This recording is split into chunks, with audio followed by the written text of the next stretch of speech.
The Gambians are yearning for a Sobeya government. So the movement towards Sobeya has begun. It has started.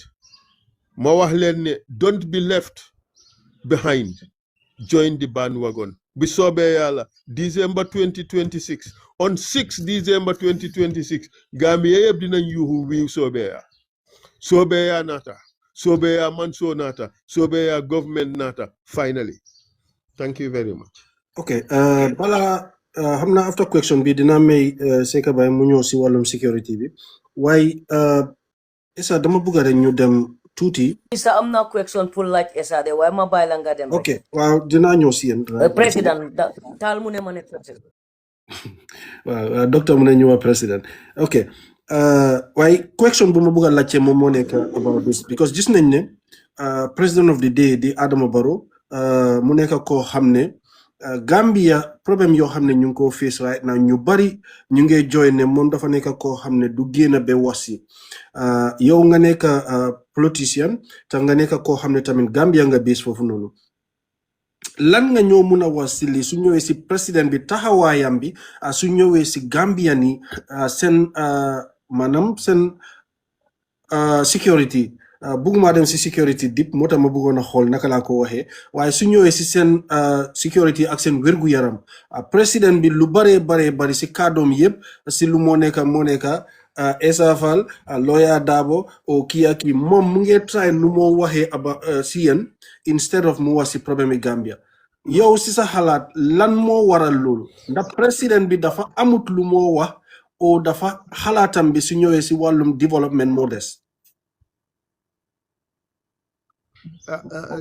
Look, man ci suma gis-gis am nañ ko occupy presidency rek loolu lañ am maanaam nit koo xam ne occupy na poste bi ndax mut na ko ndax fit na ko ndax dundee na ko ndax jëfee na ko loolu is another question soo gisee ngeen naa laaj question bi dafa fekk loo leen gis ci loo xam ne dafa manqué mooy président boo xam ne dafa proactif président boo xam ne is on top of the issues président boo xam ne dafa xam li muy def président boo xam ne issues yi ak welfare yi nit ñi moo ko tax a jóg loolu ngeen gisut looloo tax ngeen laajte question bi so the question is really telling of the current situation soo gisee nag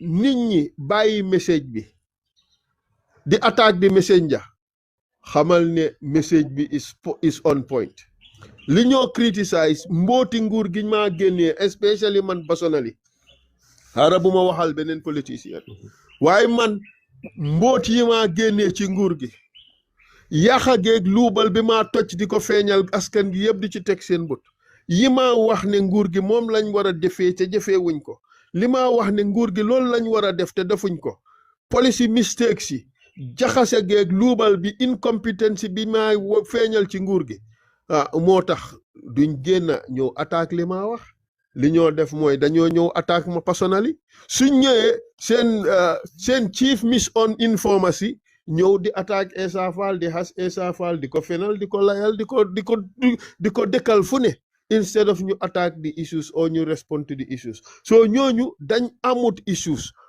waaye ma wax la leena rek nguur moom su amee ay misinformation ñoo xam ne loolooy seen profession looloo tax ñu xaaye leen ñoo xam ne bor bu set suñ jógee li ñoo njëkkaa xalaat mooy ñi nga xam ne saa ñu ngee feeñal naka sudut noona yu nguur gi nekkee nañ leen attaque fenal leen layal leen ooyee leen ay tur instead of ñu deal with the issues so xam nga ñooñu fuñ jaar rek live up to their expectations live up to their responsibilities mooy ñu ñëw layal nguur gi utal leen excuse attaque ñi nga xam ne ñooy feeñal problème si that is the way they govern it's all misinformation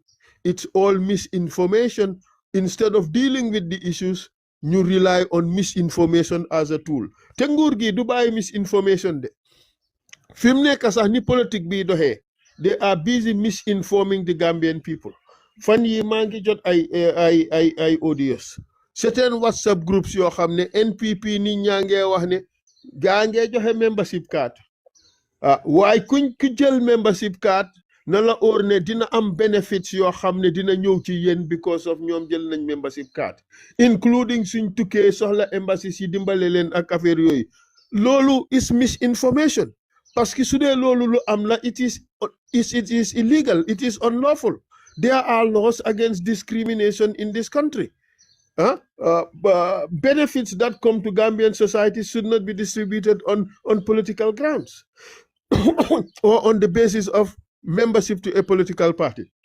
Why ñun propaganda, misinformation dafa nekk important tools of this government. So noonu la gaay di dëkkee nguur gu dëkkee noonu nag bul faale personalities rek la ñoo attaque. It's politics of personality. It's not politics of policy. It's not politics of achievements. It's not politics of delivery.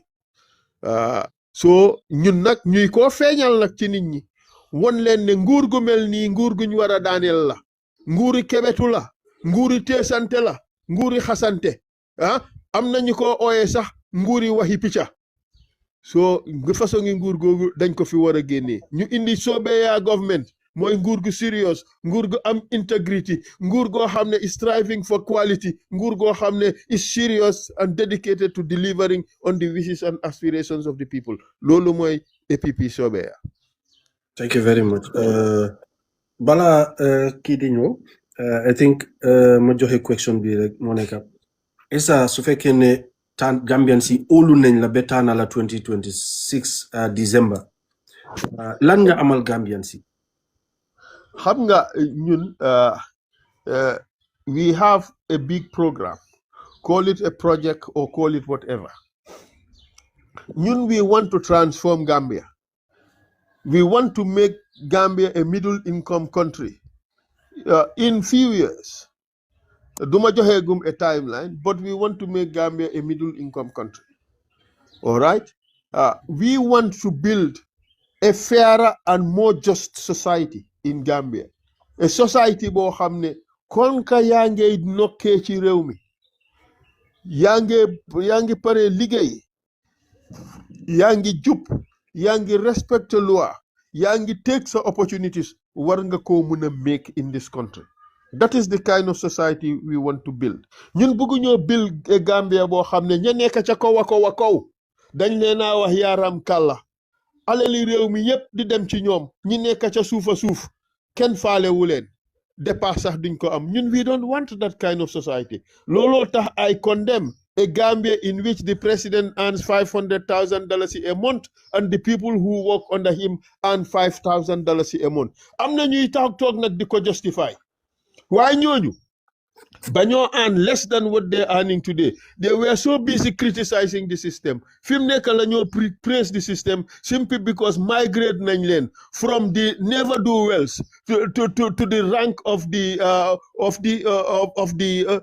big earners. Moo tax fim neka seen criticism yëpp disappear na. Man, I don't like that hypocrisy. Man, I am true to Gambians. I want to be on the side of the people they call the hoi pollois, those at the bottom. Man, I am their champion, I am their voice. I am fighting for them. And I am fighting for all those poor people in this country. Remember, my bro, 54.3% of our population is poor. Out of that, 77% of rural folk are poor. And out of that, 91% are farmers. These are the people I fight for on a daily basis because they should not be left behind. Gambia should be fair to every Gambian. The national cake should be distributed in such a way that we do not make any segment of the society to suffer. That is the reason why I'm running for president. Okay. Wow, that's interesting. Alaisa Gabay, so if I can yang on ndap munganyo with sa question bi. Assalamu alaikum wa rahmatullahi wa barakatuh. Mr. Essa Fall ñu ngi la jaajëfal bu baax di la delloo sa wàccuwaay di am kontaan bu baax pour jàmmarloo ak yow pour waxtaan ak yow lu jëm ci wàllum réewi Gambia macha allah kontaan nañ bu baax a baax pour am la fii pour bëgg a déggee ci yow ci wàllum Gambia man nag wax dëgg neex yàlla maa ngi tudd Layti Seck ñu may Seck Baye maa ngi doon liggéey ca Gambia Police Force as an investigator nekkoon naa serious crime nekkoon naa major crime liggéey naa fa during Jammeh era ak Barrow era tuuti yàlla def ma jógee réew Gambie ñëw pare fii pour yokk suma maxaama ci wàllum criminology and investigation man nag li ma am pour jéem a bataaxal gi ma bëgg a laajte parce que wax dëgg neex yàlla sa projet dugaguma ci pour xam wax dëgg neex la moo sa yéene ci mbiri Gambie bi nga bëgg a jiite ci atum 2026 bu ñoo dégmal si nii mais man ma bëgg a laaj ci mbiri security ban yéene nga am parce que jamono ji lépp lu Gambien si di jooy lu ci gën a bëri mooy Gambie lëndëm na te nekkoon na Gambie goo xam ne leer na nañ jarul jël torsu mais léegi Gambie toll na foo xam ne kenn xelam dalatul ci wàllum kaaraange réew mi ma bëgg a xam yow yan matuwaay ak yan yéene yu bokk sa manifesto nga amal pour yéene Gambie pour jël ko pour kaaraange réew mi. loolu lu ci gën a obvious rek mooy ne Gambie dafa soxla security sector reform lu tax ñu ne security sector reform mooy ne mooy secteur bi nga xam ne moo amee yëfi kaaraange réew mi ak kaaraange nit ñi war nañ koo gestuwaat seet ci lan mooy ci jafe-jafe yi ba tax ñàkka sécurité bi am ci réew mi lan mooy ñàkka sécurité bi fi mu nekk rey yi bari na fi mu nekk dugg ci këri nit ñi ak ay gànnaay sàcca fa bari na fi mu nekk robbery bi bari na mooy taseeg nit ñi dal seen kaw jël liñ am bari na fi mu nekk jigéen ñi sax seefin su tëgee place yu bari jigéen ñi dootuñ fa ñeme dem loolu mooy insécurité bi nekk ci kër gi ci dëkk bi bari na foreigners yoo xam ne kenn xamut ñoom ñooy ñan kenn xamut ñan lañ tudda kenn xamut fan lañ dëkka kenn xamut lan la ñoo def loolu moo gën a bari loo insécurité bi ci réew mi the corruption also in these institutions security sector institutions are also a big problem so ba tax ñun suñ security sector bi dañ ko war a reform dañ war a gestuwaat mbir mi naka la lan moo ci yàqu ak naka lañ koo defaraatee ma dig leen nag ne man de kera bu ma yàlla defee président dinaa def changes yooyu necessary ci security bi tàmbalee ko ci nag dooleel security forces yi naka nga leen naa doolelee mooy nga value ñoom li ñoo liggéey wan leen ne li ngeen naa liggéey am na njëriñ boo xam ne dinañ leen fay lu ko jar waaye soo jëlee soldat koo xam ne dafa signé ne dafa teg bakkanam pour réew mi nga fay ko $5,000 yow bugguloo kooku deeyal réew mi $5,000 dafa jar nga dee dafa jar nga joxe sa bakkan ñu bari duñ ko nangu de ñu bari duñ ko nangu soo security sector bi fuñ jaar fay leen lu ko jar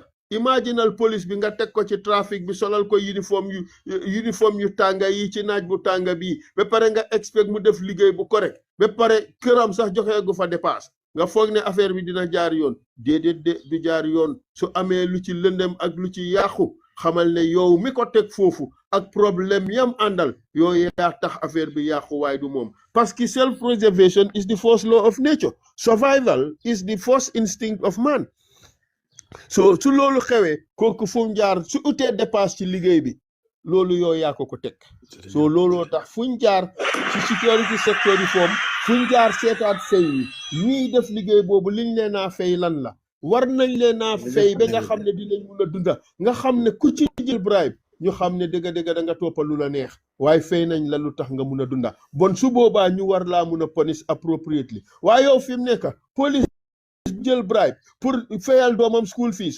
police bu jël bribe pour joxe dépasse këram police bu jël bribe pour fayal doomam mu mun a dem lopitaan police bu jël bribe pour jëndal doomam garab yow kooku lan nga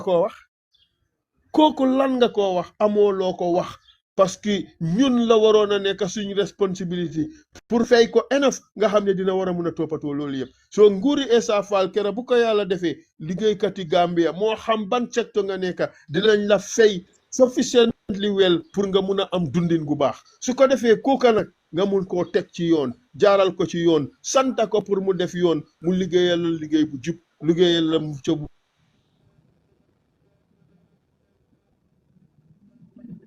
sector reform fuñ jaar starté foofu what do these people earn question of patriotism are these people really loyal to their country waaye loolu is a question of a mind thingy fuñ jaar jàngal leen enough pour won leen ne bugga dëkk bi moo gën a important bugga yow sa boppa moo gën a important bugga sa boppa sa njaboot ñun ñëpp suñ jéetalee dëkk bi rek dëkk bi dem kanam and there are a host of other things yoo xam ne war nañ koo mën a def gis nga ideas yi nekkul problem the problem is the commitment the political will and the desire to do it ak also président yu bari ñeme ñu ñoo reduce the gap between ñoom ak ñi nekk ci suuf man nag gap boobu laa bëgg a wàññi ba nga xam ne présidence bi du nekkaati loo xam ne dafa jër xëccoo ba ñëpp di ci reyante jaratu ko su liggéeyi président métier xaalis bi tuuti xëccoo gi dootu ci bari de soo nga xam ne ñi ko bëgga pare deeyoon réew mi rek ñooy sacrifice pour dem defi ko so mu nekk a matter for service and not a matter for prestige loolu laa bëgg a indi Gambia. jërëjëf Mr Fall su ma ñaareeli laajte bi mu ngi jëm ci wàllu jumtukaay parce que man nekkoon na a very seasonal groundwork doon nekk ci ground bi lu gën a bëri ci wàllum investigation ci wàllum gestu diggante Banjul ba Koyna bu njëkk parce que ñun ñoo responsible about all capital offense yi xew ci réew mi waaye nag jumtuwaay dafa nekkoon loo xam ne lu jafe si ñun la woon te man saa yu ma demee ci ground bi su ma ñëwee bés bu ñu amee briefing dama ko dee definitely notify wax ko ñi ma ko war a wax ndax ordre gi dañ ko daal pass si kaw ndax pass ñu ko si kaw jaaxal na ma lool parce que as a investigator wala as a police officer ngay dem di conduct an investigation or something doo ànd ak riisa rawatina poursa rawatina handcuff wala spray boo xam ne biñ si mun a dimbale sa bopp su fekkee ne dara mun na la caa fekk kon nag risque bu ñu daan jël yëpp dafa bari woon lool ñu daan sacrifice comme noo ko waxee salaire bi nekkoon loo xam ne 2 junne juróomi téeméer ngay ma ko fay weer bu nekk may sacrifice di def loo xam ne ngir suma réew moo tax may koo def comme ni nga ko waxee loolu kontaan nañ ci bu baax a baax ci joxe àq ak yelleef àq ak yelleef ba jox ko woy takkader yi loolu am na solo loolu bu baax waaye ndax mbiri jumtuwaay ndax yaa ngee jéema mu ngi bokk sa programme parce que nit ki boo ko joxee liggéey pour mu liggéey la li nga soxla foog nga jox ko li moo liggéeyee te Gambie gis nañu sécurité bi ñàkk nañ lu mel ni jumtuwaay yu bëri yu dem ci mobility moo tax criminel xam nañ ne Gambien bi digga police dafa xaar case police du fekkee case gi amul li moo mobiliser li moo jéem a dem pour am mobility pour jéem a dem fekkee yu bëri ndax bokk na si yow sa plan bokk na sa yéene ndax yaa ngi koo préparé bu la yàlla joxee réew mi si 2 junne ak ñaar fukk ak juróom-benn ndax pare nga pour indil Gambia Police Force not only Gambia Police Force rek prison service mu ngi fa fire service ñu ngi fa and they are domaine gis nañ ko parce que boo xoolee ci réew jamono yaa jamee dafa fekk ñu jox fee ba mooy army yi baro mu ñëw comme moom goroom moo nekk police mu jox police jox leen nopp te prison ñu ngi fa ak order security sister forces ñu ngi fa ñooñu seen liggéey mu ngi demande ndax yow pare nga pour tëdda jaaxaanaay ci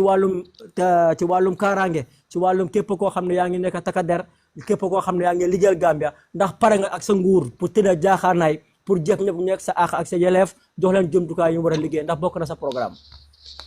waaw bokk na suñ programme parce que ñun liy yóbbu Gambia kanam rek lañ bëgga te security sector reform ak giving security forces the tools they need to do their work is key to that so d'accord naa ci yow ne loolu yëpp dafa war a am soo gisee rek ñuy am problème ci yii yëpp mooy misplaced priorities fañ war a def priority defuñ ko seetal meet the people store rek this year ñu ngi pledge ñu ngi votal the president 52 million who knows mun naa am mu spend 70 million to meet the people to loolu suñ ci jëloon rek jox ci police security forces $10 million rek on facilities mu change the situation Gambia réyut at all waaye ma wax la fire service seen moto yi dañoo toog amuñ ndox safara xew ñu egsi yenn place ñu ne ndox amut nga dem ci lopitaan yi ambulances amut nga dem ci police yi dañ laa wax ne kaay nga jënd essence mbaa luyel moto ñu dem understand ba pare basic things yi nga xam ne sax ma ne police bu njëkka dañ la daan ñawal uniforme yu set wecc jox la fi mu ne ndax looloo ngee am ndax amatul xaw ma waaye xam naa ne gis naa police yu bari yoo xam ne ñooy ñawal seen boppa uniforme loolu yëpp mu doon lu daw yaram gis nga suñ côté di waste in government we can solve a lot of these problems nekkut sax big problems imaginal the money that we send to president office $1.2 billion it is obscene it's haram It is a cardinal sin that money is going to president's office. Okay, they will give you their justifications, but those are just lame excuses to ensure that they have the opportunity to continue to waste taxpayers' money. But if we put where the money should go to, dega lopitaan warna am ay ambulance, region bu nekk warna am ambulance. Mane fii sax mortuary vans moo amut. Léegi jumaa yi ñooy ut seen moto di ko defal seen boppa. Liñ war a correct ci réew mi du jeex. But Gambia do must be correct if we do not cut the waste. Gambia do must be correct if we do not get our priorities right. Gambia do must be correct su fekkee there is no discipline ci ñi nga xam ne ñoo amee alali réew mi. Su fekkee ne ku sàcca ñu protect la. Su fekkee ne ñiy weer sàccakat yi ñooñu la ñoo daaxa seen liggéey yi. Bon Gambia du must di change. So moo tax ñun dañ bugg a indi strong institutions Gambia. Buga indi real fiscal discipline ci dëkk bi buga indi Gambia boo xam ne ña koo jiite dañ buga réew mi jiital luñ seen boppa jiitu luñ seen personal interest réew mi lañ jiital looloo tax ñun mu óor ñu ne kër buñ ñu dénkee réew mi Gambia dina transform radically and quickly for that matter. Thank you. Thank you very much, Alaiseka Bai. Thank you, Timin, Mr. President, Sisa Ansabi. Fabiram, am nga loo xam ne loolu nga bëgg a before we move forward because time on vitamin you said.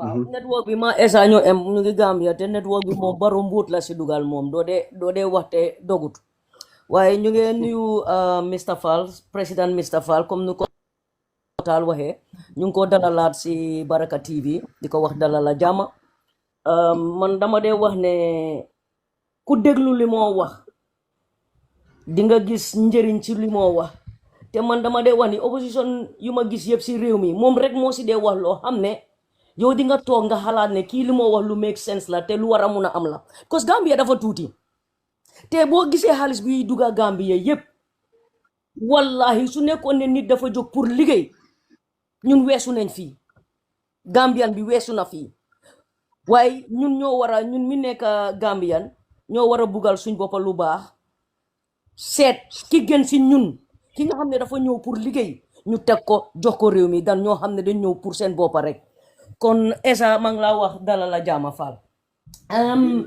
question bu ma bugg a laajte mooy because yi ma doon xalaat yëpp wax nañ ko waaye li ma bugg a laajte mooy because politician dëgg la dinañ dee waxtaan wax seen liñ jox seen agenda seek ak yooyu noonu ba nit yi fal leen buñ leen falee ndax man dama laaj esa ndax tout temps bi ñoo jooy tey pour wax ne Barrow na wàcca bugguñ mu dem taataam ndax esa su toogee moom it dina taxawal loolu like a two term limit si presidency bi man loolu laa bëgg a laaj mooy first question bi and then second question bi mooy moom xam na lu waa ECOWAS mi ñu indi ñu toog si suñ kër bi nga xam ne moo gën a rëy si suñ moo gën a like suñ naka la tudda state house bi kër gu gën a màgga si suñ dëkk bi nga xam ne moo amee suñ secret yi yëpp nga teg fa koo xam ne te ñun ñu ne sovereignty state la nga teg fa nit ñoo xam ne si beneen réew lañ jógee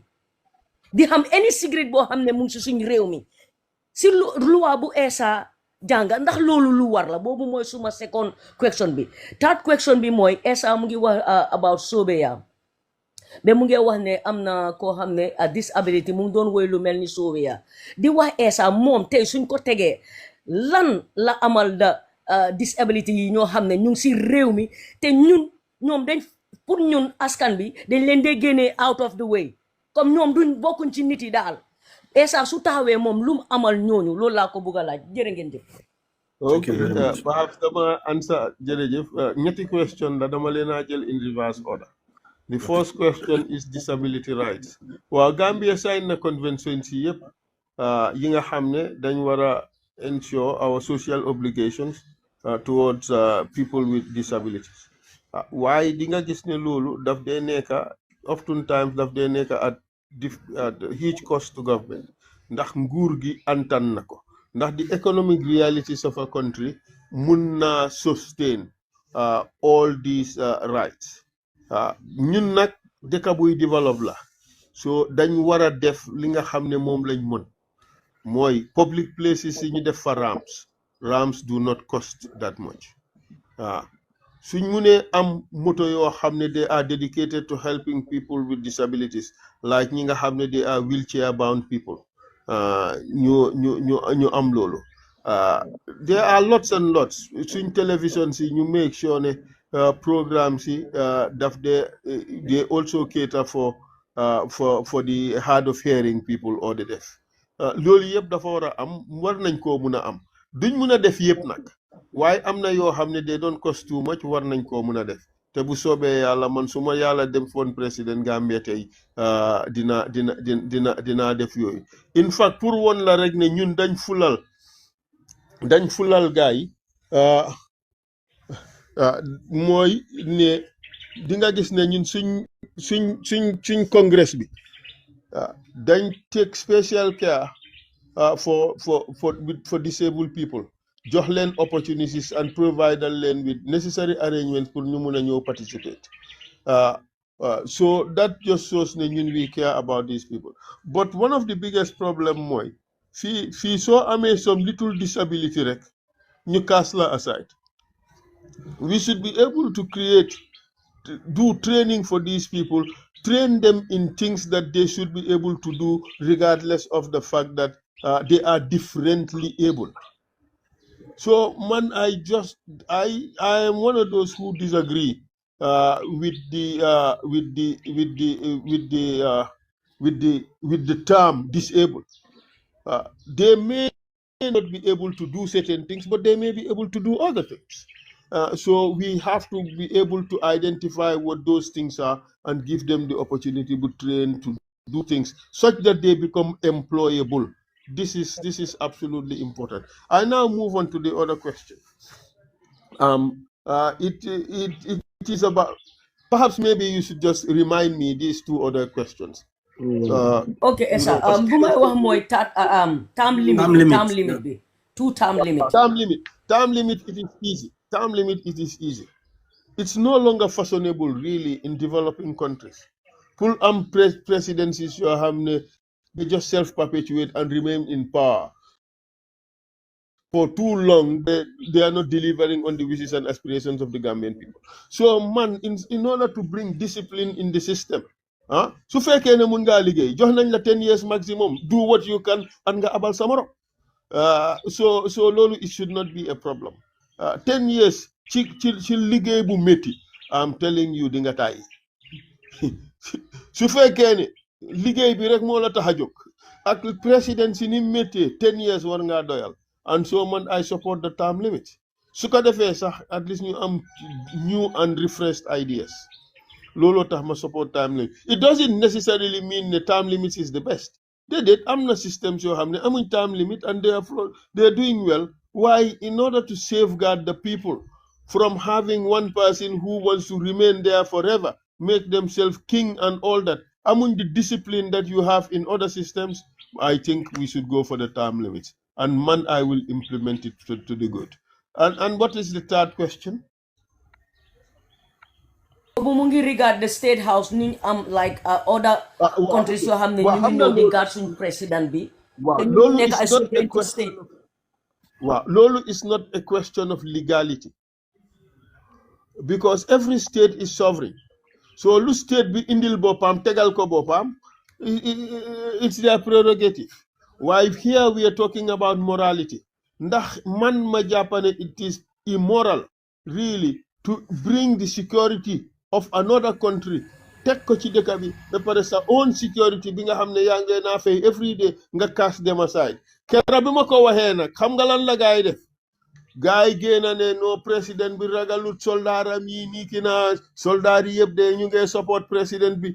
Génna last batch of military yi pass out sax ñu defee ko marine na pare président bi kéem ñu dress ko in field marshal uniform. ma ne leen what are these people thinking yow koo xam ne musuta dem woo sax nga solal ko field marshal uniform I am sure ne ay la sokku laajoon Barrow tey uniform bi nga sol badges yi fa nekka ban rank la du la mun a wax ne field marshal la su la waat mu ne wax sax ne field marshal la duna la wax lan la miin 5-star general rank la ko gaay jox teg ko foofu di ko parade unfortunately gaay allow loolu it was a mockery of the Gambia National Army it is a mockery of our security sector it was a big disgrace waaye xam nga rek gaay seen xalaat foofu la aga konka Essa Faal génn na di criticize lii ma ne ko jërëjëf Essa xam naa ne su ma dajee yow di nga xam man maay kan ñoom maa yow ñoo bokk maam axan masha Allah waaw waay jërëjëf xam naa internet bi la rek bugguma wax waaye ñun ñaar ñoo bokk maam waaw ma ne ko ñun ñaar ñoo bokk maam jërëjëf masha Allah suñ ñaari maam yi ñoo bokk benn baay loolu neex naa jërëjëf xam naa dinañ déggoo dinaa try pour am sa nomba daal masha Allah jërëjëf kontaan naa ci loolu okay guys Essa amuloo time waaye soo ñu mënee Babu 1 minute bala ngaa ñëw wax dëgg neex yàlla man Mr Fall maa ngi laa gërëm bu baax di la sant wax dëgg neex yàlla suma xel dal na lool du man kese suma ay morom yu bëree discourage moo tax ñu génn ca Gambia Police Force bëggoon liggéey bi lool ñëw toog fii bitim réew du suñ coobare nag pour ñu liggéeyal ñu waa réew mi fii suñ coobare mooy ñu liggéeyal suñu njiiti réew mi ñu liggéeyal réew mi moo ñu gën a soxal waaye wax dëgg neex yàlla ngir ñàkk ak discourage buñ discourage loxo gën a indi mooy luñ lay gis moo ñuy extend contracts yi te duñ ko gis yeneen réew yi mu gën ñoo discourage ne dëgg ñun est-ce que am nañ fi loo xam ne ñun nañ ci mën a mujjee waaye li nga wax ci wàllum sécurité xëy na demuñ ci dip mais dal suma xel te kontaan naa ci bu baax amaan naa courage wax dëgg neex yàlla te maa ngi ñaan yàlla bu dara teewul incha allahu rabbi 2026 bu la yàlla joxee réew mi man pare naa pour paak suma bagage pour dellusiwaat pour saaf suma Gambia gi ma bugga Gambia gi ma juddoo Gambia gi ma xam ma saaf suma country moo ma gën a ma saaf beneen country te xam naa def nag suma kéttalaay kattan képp koo xam ne mu ngi fii xamante naa moom ñu nekkoon si système bi naa waxtaan ak moom li jëm ci li nga wax naa ko joxaat di courage ñu delluwaat ñun ñëpp ñu toog xaar ñaanal la te buñ ci yem rek buñ toog di xaar ñun pare nañ pour joxante yow loxo pour liggéey ak yow incha allahu rabbi pour yaatal yow la ngaa yaatal pour lépp luñ jee gis mooy man gis naa suma boppa te gis naa suma sët ak suma doom kon nag wax dëgg ne yàlla kontaan naa apprécié naa Babou thank you vraiment for inviting me kontaan naa trop ci lu wax ci wàllum sécurité dal na suma xel gis naa suma bopp foofu noonu te xam naa keneen koo xam ne mu ngi seetaan nekk ex officer muy police muy army muy whatsoever nekk outside dina amaat courage also su Essa Faal faloo incha allah mu delluwaat te buñ xaar muy falu ñun pare nañ pour joxante yow ak loxo personnellement man I take it personally pare naa pour joxante ak yow loxo pare naa pour liggéey ak yow képp koo xam ne xam naa ko Gambia képp koo xam ne maa ngi waxtaan ak moom Gambia naa ko jéem a yeggee yow li nga wax xam naa su ma waxtaanee ñoom seen xel na daal incha allah ñu bokk ñun ñëpp ñu ànd ak yow yal na la yàlla may ndam incha allah asalaamaaleykum wa rahmatulah barakatu. Minallah, Alay Seka, thank you very much for that. Okay, waaye Essa xam naa ne amuloo time waaye di ñu may tuuti rek balaa ngaa dem lu ma la bëgg a laajte fii because question yi bari nañ waaye dinaa jël rek ma boole yëpp because yëpp benn problème yi Gambia la ñu bari seen problème moom moo nekk si health sector bi ñu ne at this moment Essa su fekkee ne jël nga réew mi lan nga ñoo mun a ban yaakaar nga ñoo mun a jox su ñëwee si health sector bi agriculture tourism system bi tamit gis nañ ne ndaw yu bari man suma maas yi foofu lañ nekkoon te dañ def necessary things yi ba dem foofu noonu waaye gis nañ ne ñu bari tamit ñu ngi jànga affaire yi tourism su ñëwee si wàllum how to call it bar and restaurant and other stuffs yëpp waaye ñàkkal liggéey bi parce que tourism system bi ñu bari ñu ne deena boobu tamit ak géej bi tamit Essa su fekkee ne nekk na président lan nga ñoo mun a defal pour place yi nii ñu mën fa am njëriñ spécially si society youth si waa kilifa gi tourism soo gisee ñu ne deena the arrivals are reducing significantly budget speech bi nag ministre bi wone na ne tourism dina increase waaye ñi nekk on the ground de kenn gisagut loolu in fact understand naa ne flights from Holland decrease na by 3 flights a week loolu is a national tragedy maa ngi dee wax nit ñi ne man suñ jóge waan Holland di ñëw Gambia dañ daan jaar Cape Verde in 2005 ay 15 nit ñoo daan wàcca Cape Verde in 2020 onwards half a flight bi dañoo wàcca Cape Verde, the other half come to Gambia. From 2023 ba tey léegi ay 2030 ñooy wàcca Gambia, flight bi ñi ci des ñëpp Cape Verde la ñoo wàcca. Te soo seetloo in the 1970s, when Gambia was known, in the 1990s onwards, when Gambia was hitting 200,000 tourists, Cape Verde was hitting around 25,000. Fimneka, Cape Verde is hitting 1,225,000 and Gambia is at 225,000. What has happened? This is a terrible calamity for Gambia. This is a terrible disaster for Gambia. Our tourism is dead. But so jëlee tourism, denka ko ñoo xam they have no clue about tourism. Naka nga expect tourism them? Let's look at the tourism ministers under the Barrow government. Lan lañ xam ci tourism? Nothing. I'm not saying that sorry, ku fa nekkoon ñu ne xam na dara di moo nekk Amat Bah ñu ne entertainer la woon. Waaw nekk entertainer ci hotel. Loolu daf la make nga mun a nekk minister for tourism. Let's be honest to ourselves. Okay? Now let's be honest to ourselves. This is a sector boo xam ne is very important. It's all about service and quality. You know, this is not just entertainment. Man, I respect Hamad, I respect other people. I respect the current minister, Abdou Diop, Suma Sinyola. And I like the man. But the fact of the matter, in spite his education, dugaluñ ko where he is best suited. Suñ ko defoon Minister of Water Resources, he probably would have delivered wonders. Suñ ko defoon Minister of Works, he probably would have delivered wonders. Even petroleum, sir, maybe he would have been better there than nekk Minister of Tourism for xam ne you know, wax dëgg ne yàlla nekkut an area boo xam ne xam na ci much. So if we put squared pegs in round holes, we should not expect better results. Yàlla ji naxut kenn. You don't ji mboha nga harvest kani or kanja. It's not going to happen. Let's not kid ourselves. All right? So tourism sector would continue to decline for as long as Gambia put the right investment in the tourist sector, for as long as Gambia among the right people ñi xam ne ñooy promote tourism, Gambia among the right people ñu war a develop a very good holistic tourism policy boo xam ne dina work. Cape Verde niñ ko defee ba tey fi mu nekk they are getting 1 million more tourists than us. Bon dëgga ñun tam suñ jaaree ci yoon boobu, hopefully we would have better results than we have today. Waaye loolu ñi am xam-xam bi ak mun-mun bi ñoo ko mun a def. Donc ñi nga xam ne dañoo lamba daj, lamba jat óorut, gis koo gën a óor, te ñu koo gis mooy ñu ko xam. So we have to change that. Ma dig leen ne nguuri Essa Faal kera bu ko yàlla indee, there won't be any squared pegs in the round holes. Ñi munut ñëpp nañ daw génn ci taabul bi. Ñi jox chance ñi nga xam ne dañ mun. ñu ñëw def liggéey bi for all Gambians. ñun loolu lañ bëgg. The other question bi nag was very pregnant. Tourism bi was just one. What are the two other areas? Health sector bi and agriculture. Okay. ñun as a matter of priority, we want to invest in 4 things. Priority areas: youth and women, development and empowerment for youth and women.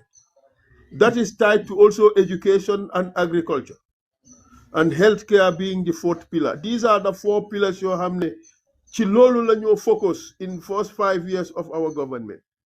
And most of the national resources will be concentrated on that. And we are going to invest $50 million on Gambian youth. We have to train them to be world-class citizens who can deliver wherever they go. Citizens yoo xam ne, if we look, my brother, Societe Gambia, electricians, Senegalese, mason, Senegalese, mechanic, Senegalese, baker, Guinean, laborer, Sierra Leonean, where are the Gambian youth? Ñu ngi jël the back way. Even since government bisa mënut police our waters to prevent the back way. Ñun saa waay we are living in a state that is failing. I'm not saying it's a failed state. I am saying we live in a state that is failing. It is failing on its duties. It is failing on its responsibility to the Gambian youth. It is failing on its responsibility to the Gambian people. The healthcare is a shambles. So demee lopitaan xam nga barong leena wax ne foofu is like a hotel. Lu tax dëkkalu nitam ñi ci hotel boobu. Lu tax benn niti baro dëkkut ci hotel yooyu. Mus ngeen a gis yaayam dem ci hotel yooyu. Mus ngeen a gis doomam dem ci hotel yooyu.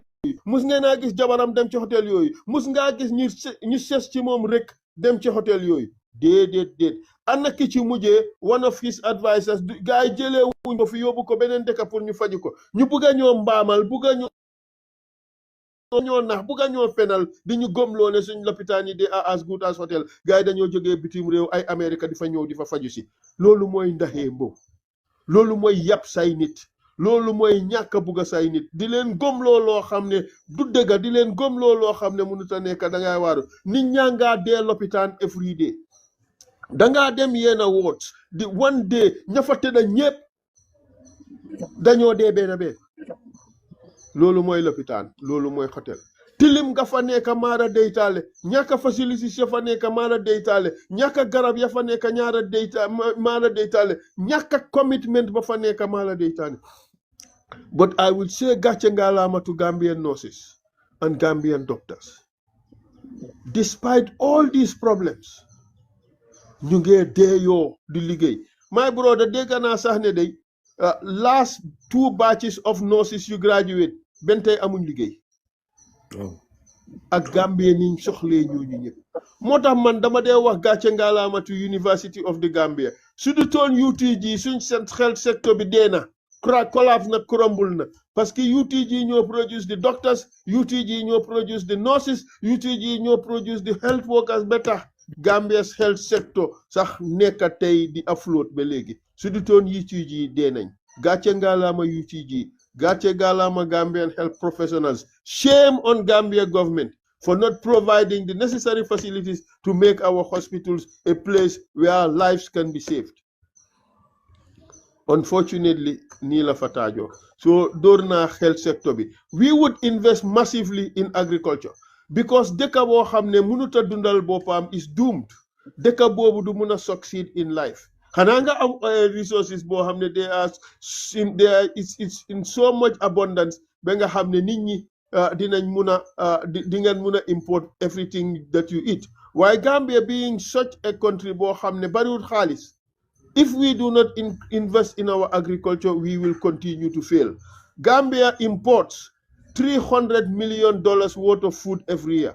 Just imagine su Gambia save on Halis Bobu and invest in Gambian youths, invest in education, invest in infrastructural development. Easily we transform this country. In 10 years, it would be $1 billion and $1 billion rather, $1 billion bobu xej na ci réew mi fépp fuñ ko def mu nekk loo xam ne dafa hugely successful. So mu ngi mel ni ñun we are throwing $300 million every year. Seetal rek suñ diggante Sénégal and the impact it has.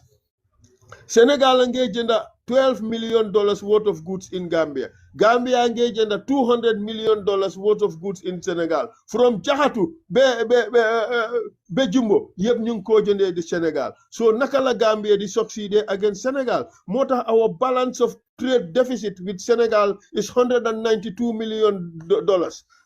Nakala dalasi bi di survive against the CFA. It cannot. Mota every week dalasi be depreciate by $5 to $10 against the CFA, and it continues and continues unabated. Our government has no plan against this. Guy, all they do is come up with band-aid solutions. Band-aid solutions can no longer hold the wound. The wound is too deep. The wound is too great. The wound is too big. Benga hamne band-aid solutions can no longer work. The national debt is so high. Fimneka 120 billion. Not 130 million. It's a big shame. So Lila Ampurwa Okay, ñu ngi jégal bu ba time bi dem na bu baax a baax ba waaye dinañ la ñaan 3 question ñu ngi jël few nit tamit ñi nga xam ne la just maybe a maximum of 15 minutes ñu bàyyi la because yaaga nañ jël nañ sa time bi tumata amuloo time waaye sa balaa ma duma yàgga sax ma jox la question bi nii lii dafa nekk question boo xam ne Gambian yu bare jamono buñ toll nii ñu ngi ko wax da sobeya pare nañ pour bokk ak yeneen parti yi lu ñëw coalition si 2026 election